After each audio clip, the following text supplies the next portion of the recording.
15 तारीख को border cross किया था। इनकी 45 दिन की वीज़ा थी, वो कुछ हलचल ऐसी हो गई तो इनको मजबूरन वापस जाना पड़ा। हम आए थे आज 4 को आए थे, अब 4 अप्रैल को आए थे। 1.5 महीने का वीज़ा था, अब हालात ऐसे हो गए तो मजबूरन जाना पड़ता है। यहाँ हमें 2 महीने हुए हैं। अच्छा, तो क्यों वापस जा रहे हो?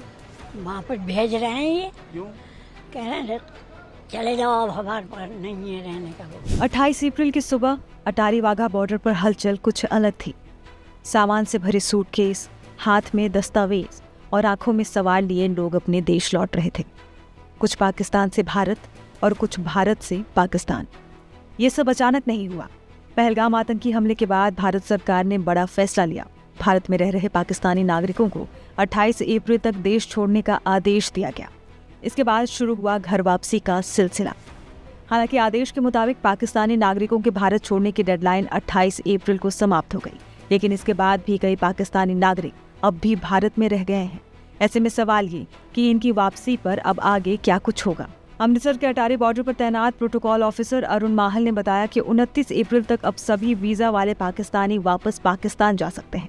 उन्होंने ये भी बताया कि आज भारत से 237 पाकिस्तानी नागरिक वापस पाकिस्तान भेजे गए हैं और 116 भारतीय पाकिस्तान से वापस भारत लौटे हैं।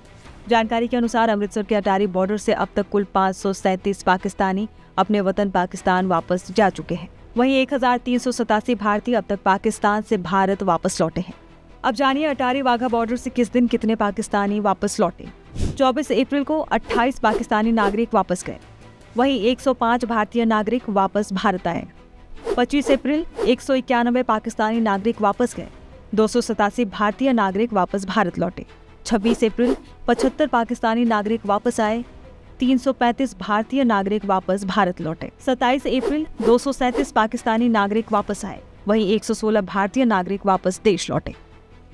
ये डेटा भारत सरकार के द्वारा पाकिस्तान नागरिकों और पाकिस्तान सरकार के द्वारा भारतीय नागरिकों को अपने देश वापस जाने के लिए दिए गए अल्टीमेटम के बाद यानी 24 अप्रैल से है। बता दें, पहलगाम में 22 अप्रैल को पर्यटकों पर हुए आतंकी हमले में 26 लोगों की मौत हो गई, जबकि 13 लोग घायल हो गए। प्रधानमंत्री नरेंद्र मोदी सऊदी अरब का दौरा बीच में ही छोड़कर दिल्ली वापस लौट आए। माना जा रहा है कि ये हमला साल 2019 में पुलवामा हमले के बाद घाटी में सबसे घातक हमला था। पाकिस्तान से प्रतिबंधित संगठन लश्कर-ए-तैयबा से जुड़े उनके संगठन द रेजिस्टेंस फ्रंट ने इस हमले की जिम्मेदारी ली। पीएम मोदी ने कहा है कि पहलगाम में लोगों पर हमला करने वाले आतंकियों को मुंह तोड़ जवाब दिया जाएगा। फिलहाल आतंकियों की तलाश अभी भी जारी है।